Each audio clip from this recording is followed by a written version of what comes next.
I was wondering how long you're going to let it play I this know, I time. was like, when am I I never know. I like it. That'll wake anybody up. Hey, everybody. How is everybody doing this fine day?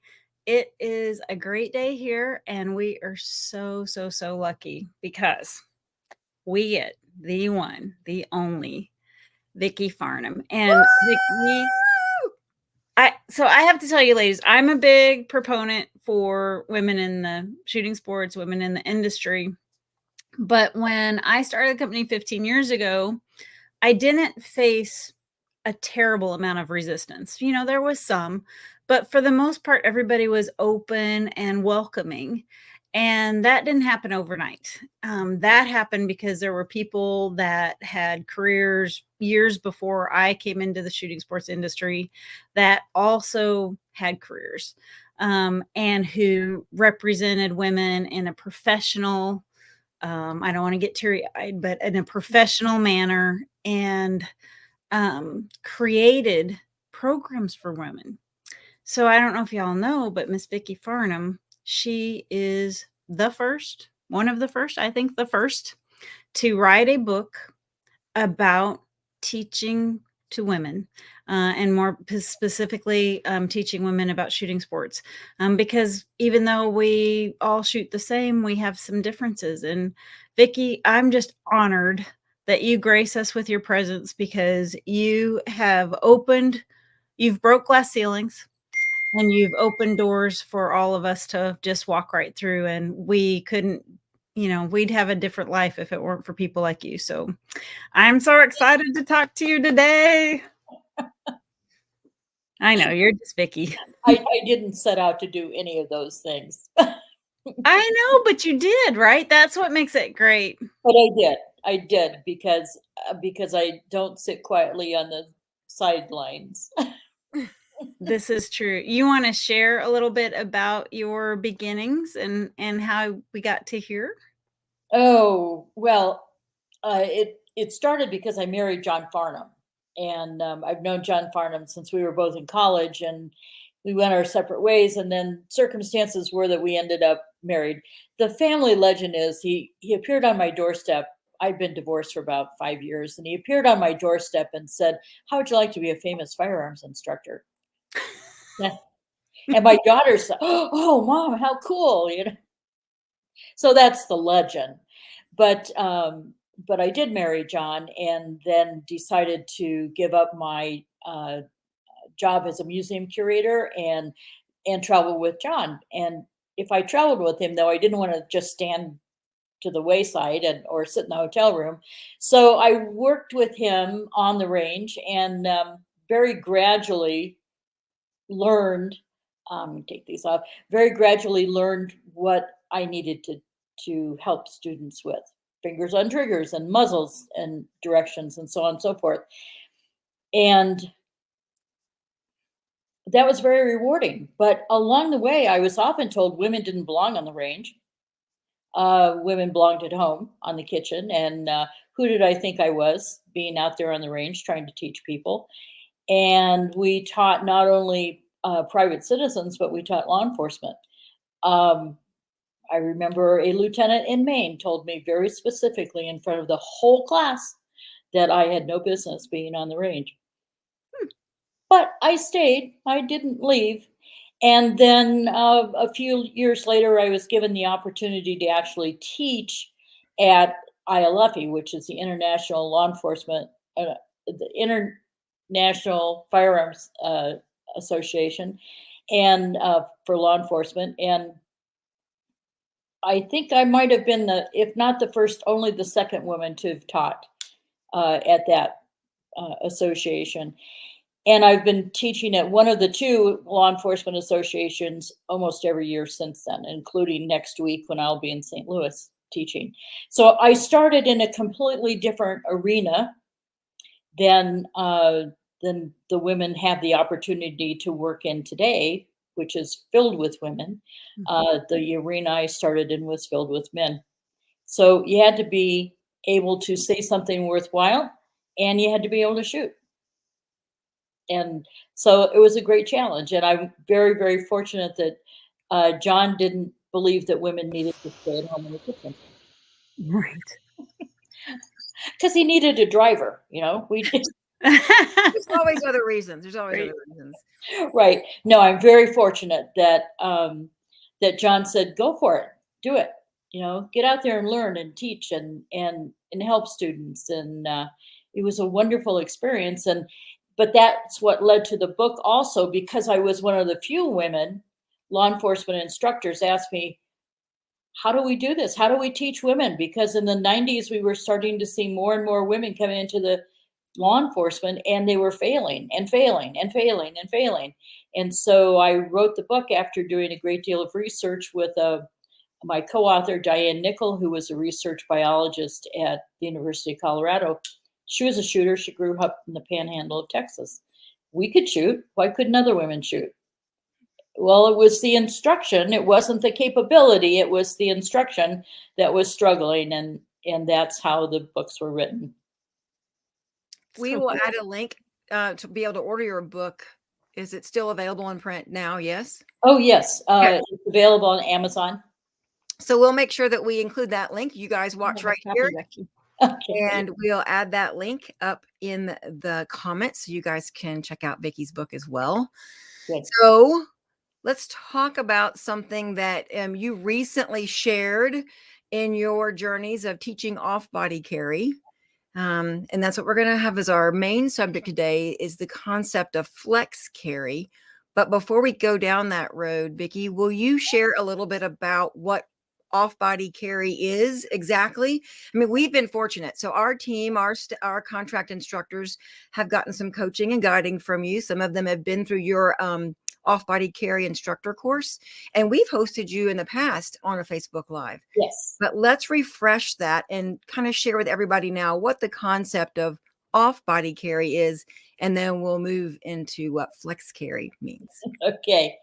Well, off-body carry has always been defined as having some kind of a bag, a container, and you put a gun in it. And for a long time, that container was a woman's purse. And that meant that the gun went in the purse with all the other stuff that was in the purse, you know, everything, including the kitchen sink, most men think. And that gun was sitting in there with a collection of stuff in a very unsafe manner. That's the generic idea of off-body carry. We just throw a gun in some kind of bag. Recently, I was watching a television show, and the lady was an FBI agent, and or no, she was a lawyer, and she got a gun because there was a bad guy chasing her. And I was like mortified because in the movie, she just drops the gun, like literally dropped it. Oh, I've got my gun, right in her handbag. I was like, oh. Yeah, that's the stereotypical idea of off-body carry. And so, and for years, for decades, way back when I first started, the hue and cry from instructors was, "Oh my gosh, you can't carry off body because that means it's going into a purse full of junk, and it's very unsafe. And so, never, ever, ever, ever, ever do that. And besides that, it's too slow. And besides that, you would take it off and leave it someplace, and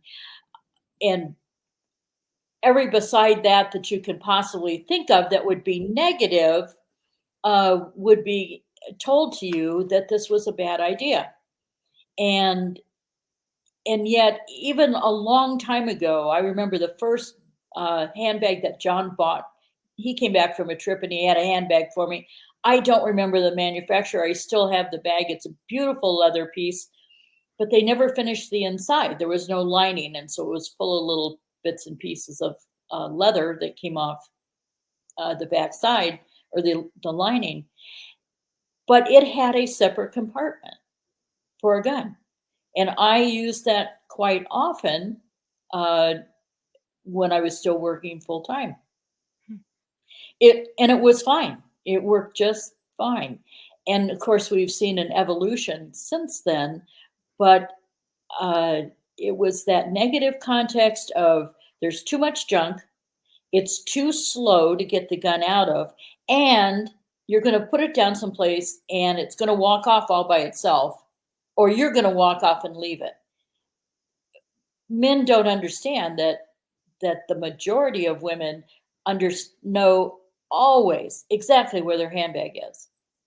And you might set it down beside you, but that doesn't mean you're necessarily going to walk too far away from it. If that handbag contains your life, your wallet, your car keys, your credit cards, your cash, the pictures of all of your kids, you're not going to walk off and leave that. But yet that's, again, the stereotypical idea that women will be so careless as to walk away. So all of those really are kind of like a safety general, right? That's the whole, you think about the safety of, they're worried that you're going to put things that shouldn't be in the pocket, you're going to walk off and leave it, and it's going to be too slow. And we could put those under the safety category. What about actual safety? Because is it different? I mean, we know the basic firearm safety rules, right? We know how to do that, but how does that apply with an off-body carry concept? Particularly when it comes to drawing from the holster. Let me give more feedback. Okay. Because generally it's no different than drawing from a holster or having a gun sitting in a holster. You still have to pay attention to the rules and treat the gun with respect, of course, whether it's loaded or unloaded, and always know where your trigger finger is and always know where the muzzle is. And so whether the gun is in a holster or in an off-body carry bag of some sort, we pay attention to those things. And again, anybody who decides to pick up a gun and carry it for personal self-defense has to be willing to accept those responsibilities on their shoulders. If you're not willing to accept those responsibilities, then don't bother to decide to carry a gun. Right. And I think we should kind of go back and clarify, just to make sure everybody is paying attention, that what you're advocating for is the gun to be in its own pocket in a bag, not in, we don't drop it in. Like, so ladies, I know I just told a story. I was sitting here thinking like I told a story about that, but I didn't tell you it's wrong. Like, don't do that. Your gun needs to be in its own pocket, preferably in a holster in its own pocket. Vicki, can you talk a little bit about those safety rules, those extra safety things like carrying your bag cross-bodied, and those extra safety rules that come along with the responsibility of carrying your firearm? Yes. The rules are the same. The circumstances surrounding it might be slightly different. Oh, I like that. Yep. Yep. So we don't change the rules. When I'm carrying in a holster on body, I need to be sure that that is secured to my belt or to my clothing, my pants. Well, if I'm carrying in a bag of some kind, that holster, there has to be a holster too. And the holster is contained inside the bag. And of course, it's not going to open. If you can see, there is if it's going the right direction, there's a holster in there and it's secure. So the gun is secure. That's most important. And then the bag itself has to be able to be secured to us. A strap that will go crossbody, completely crossbody, would be the best choice. Like so. Now it's really attached to me, and that strap needs to be secure, and how the manufacturing of the bag needs to be of good quality, good materials, and good manufacturing itself. So good zippers, good magnets, good clasp of whatever kind we're going to use, all have to be sturdy and withstand rugged use. So those would be the safety aspects of it in general terms. What about, I'm just gonna ask this, throw out this question, because this is actually something that some people see as a benefit or some don't. What is the thought on the little locks that some people use on the bag for the pocket, that they've added a little lock, or the manufacturer may have added a lock? Can you give us any insight to that? That's a very good question, whether to lock the compartment or not lock the compartment. And different manufacturers treat it different ways. There are pros and cons of both. Anybody who's ever taken a class with my husband understands his phrase when he says accessibility, readiness is always opposite of security of the handgun. You can lock your handgun in a safe, but it's not very accessible.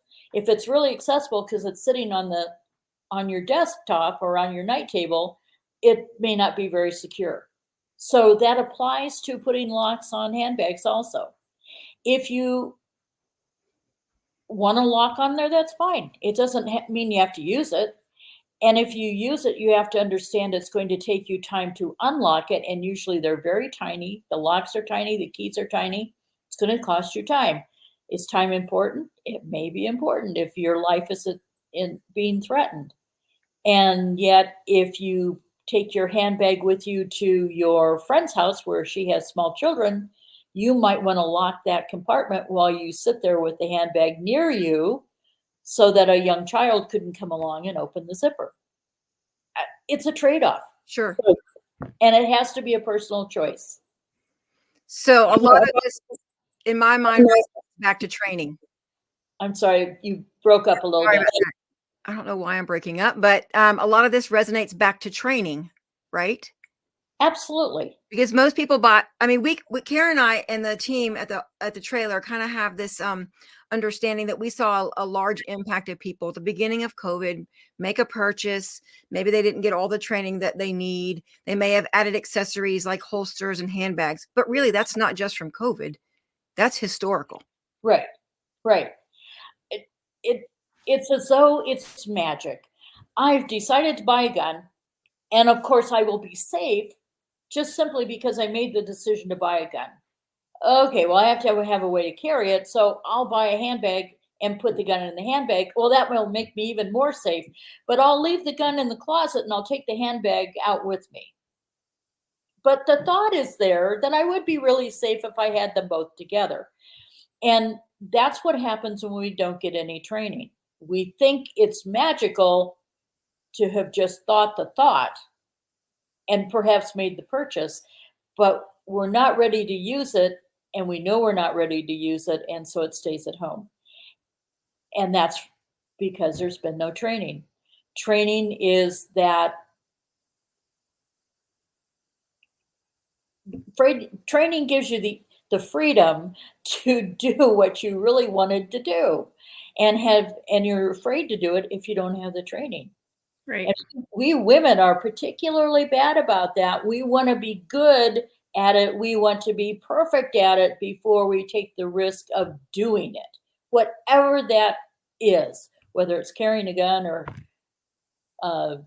learning to skydive. We want to be perfect first. Yep. We do want to be perfect. And that really goes to training and practice. So those two things really need to go hand in hand so that you remember your training. So like once you get trained, still have to go and practice what you learned so that you stay proficient and keep that memory in there. You could be like Krista. Well, she now teaches all these courses, but prior to her teaching all these courses, she went to all these courses as like a lifelong, very intense learner and practicer. Honestly, practicer. Practicer works. Yeah. Yes. Well, I think Krista is a perfect example, because when she first came to the instructor course when we were still calling it off-body carry, there was still maybe that little, is this really, really valid? She wasn't sure. A lot of people aren't sure until they go through 3 days of training. And then it's like, oh, wow, I can do this. Oh, wow, this isn't all that different. And the negative things are not really negative. Right. It's educational information. Once you can take it in and make a decision to understand it, then it's much easier in accepting a process. Yes. So you just said something about what we called, or in past tense, off-body carry. Let's talk about the word flex, or the words flex carry, and how did that come about? Oh, well, it was one of those 4 o'clock in the morning thoughts. Mm, Because for a long time, it has occurred to me that the phrase off body carry is inadequate. It doesn't really describe what we're doing, and it carries so much negativity with it. So there had to be a different way of thinking about it. And I just went back through it and thought about logically, how can it be called off body carry when it really is something that's attached to you?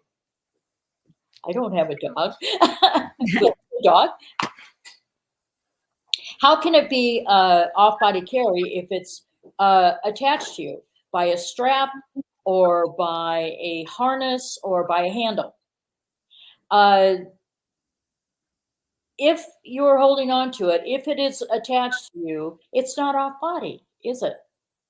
right. Right. Waistband holsters are attached with a belt. A belt is a strap, is it not? It's a strap that goes through the belt loops of your pants. Or the holster nowadays can be attached with a very strong clip just to the waistband of your clothing. But it has to have a concealment garment over the top of it.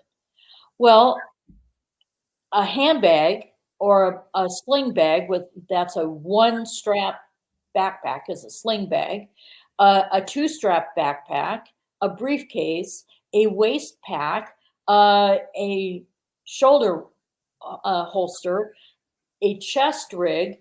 All of those things are attached to you with straps, are they not? Yes, they are. They are all attached with a strap, and they are on you. They're attached to you, on you. How is that off body? It just, the more I thought about it, the more ridiculous it sounded. I can take any of those things off and put them down and put them beside me, or put them in the gun safe or in the dresser drawer. I can do all of those things. But when I'm using some kind of a bag to do that, the gun is never exposed. If I take my holster, pull my holster off my waistband, take it off my belt, the gun is exposed. I can't walk around with that. But I can walk around with a bag that has been attached to me in which the gun is completely contained. Now, which is better? I don't know. It depends on the circumstances you're in. But I do know that there are plenty of people in this world who cannot attach a holster to their waistband via a belt or even via a clip and directly onto the waistband of their pants or their skirt. Why should they be punished? Why should they be told that they cannot defend themselves because this whole gang of male instructors say, oh, if it's not in a waistband holster, it's not valid. Well, if you're pregnant, if you are in a wheelchair, if you have a scar from surgery, if you have terrible arthritis in your back or other back problems which do not allow you to carry the weight on your waistband, why aren't you entitled to be able to protect yourself? Who should say that you can't do it if you can't put it in a holster that goes on your waistband? I find that ridiculous. And it's been my soapbox for a very long time. And on top of that, then they say it's too slow. If it's in some bag and it's not in your waistband holster, it's too slow. But I'll tell you what, last October, the last week of October, I did the instructor class in Three Forks, Montana. We had 6 inches of snow and it was 18 degrees. And everybody had on about 13 layers of clothing in order to stay warm because, of course, we were out on the range. And you know what? When you have your gun in a flex bag that's hanging off of your body, you can get to your gun far faster than anybody who has their gun in a waistband holster.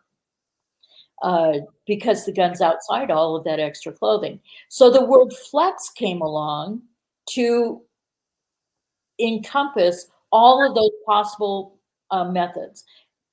A handbag, or purse, if you would prefer that, the sling bag, the single strap backpack, the two strap backpack, a waist pack, what used to be called a fanny pack. That name got changed. A chest rig, which hunters use a lot. All of those options are available to you. And so the word flex seemed to imply that you had the flexibility to use what was most useful to you, not to somebody else who had an idea that it could only be their way, but what's useful to you. That's what's important. Not someone's narrow-minded opinion on something.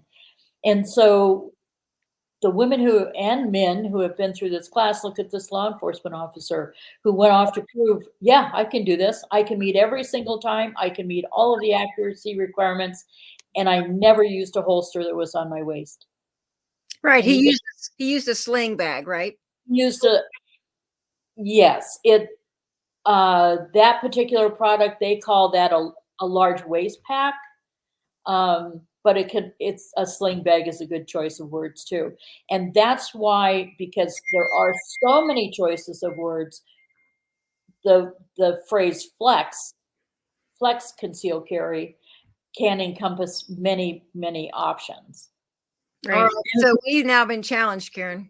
We have to make sure we share the words, I guess, and start using the word flex in conjunction with all that we're communicating.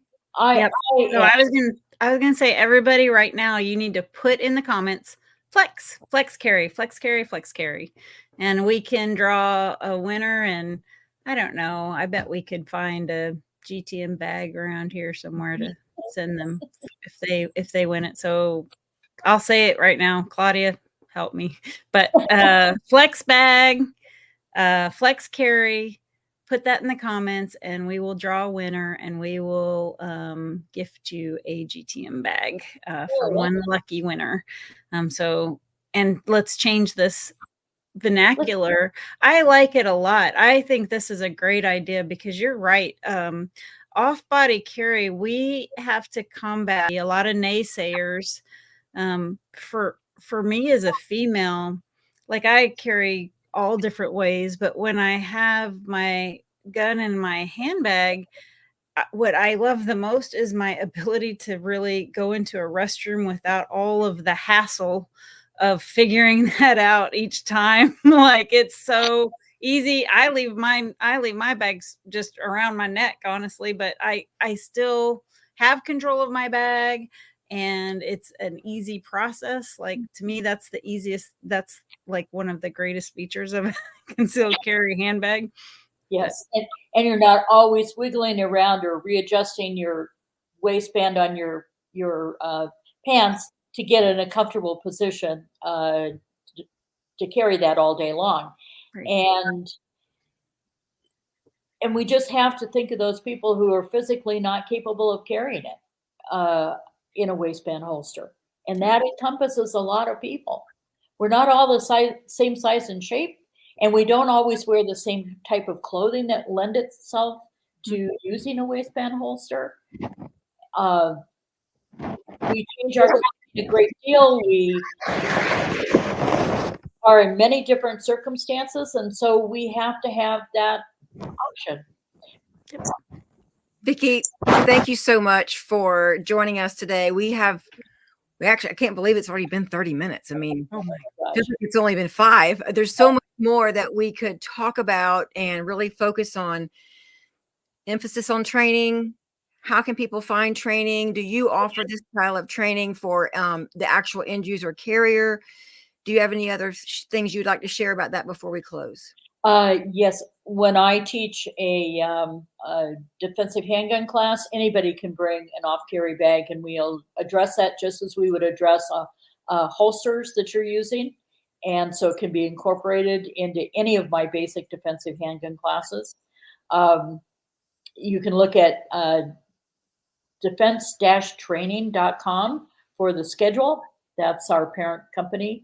and Johnson, my company, and the schedule. We're all across the country. We don't have one fixed place where we teach. We come to you. And if anybody is interested in hosting the instructor class, the 3-day instructor class, you have to be an instructor, a certified instructor from somebody, NRA or USCCA, and have also some experience in defensive tactic skills like drawing, movement and drawing from a holster. And we can do an instructor's class also. It's a very fascinating skill to master. The link will be in this live. You're once again breaking through the ceiling in this whole concept of changing the vernacular and saying flex carry. I love it. I love it, love it, love it. Thank you for spending your time with us. Go ahead, Thank you very much for having me. It's rather bold. I'm not usually quite this bold, but I decided something had to be done. Yeah. We have to change it. Let's be positive. Yes. For women. Absolutely. We have to be positive. And men too. Yes. Right. It's not just for women, it's for men. It's for everybody. Well, you're great. You guys are great. Thank you so much for doing this. Thank you. We're really glad to have you. I think we're getting ready to do a little turkey hunting, or have done some turkey hunting, like turkey hunting season coming up. And then we'll have right after that, we will be at NRA annual meeting. So Vicki, will you be there as well? I will be at the NRA meeting. Yes. Okay. Oh, come see us. Yes. And I get to go bird hunting 2 weeks from Friday. I get to go bird hunting. Nice. Yes, here in Colorado, Chucker. So. Oh, very good. Those are little suckers. Yeah, about 100th of the size of a turkey. Yes. A chucker is the size of a turkey? No, she says 100th of the size. Oh, I was gonna say, like, I thought a chucker is like this. Like, yes, your chuckers are different than my chuckers. Very tiny. Yeah, you will. I'm sure you will get your limit and enjoy your time. Thank you so much for everything that you have done and everything you continue to do. To advocate not just for women, but for everybody in shooting sports to really, and all the work you do with our law enforcement, like that's just invaluable to help them have the training they need to go out and keep us safe, protect, and serve. So thanks very much. You guys, everybody have a great week. Bye, everybody.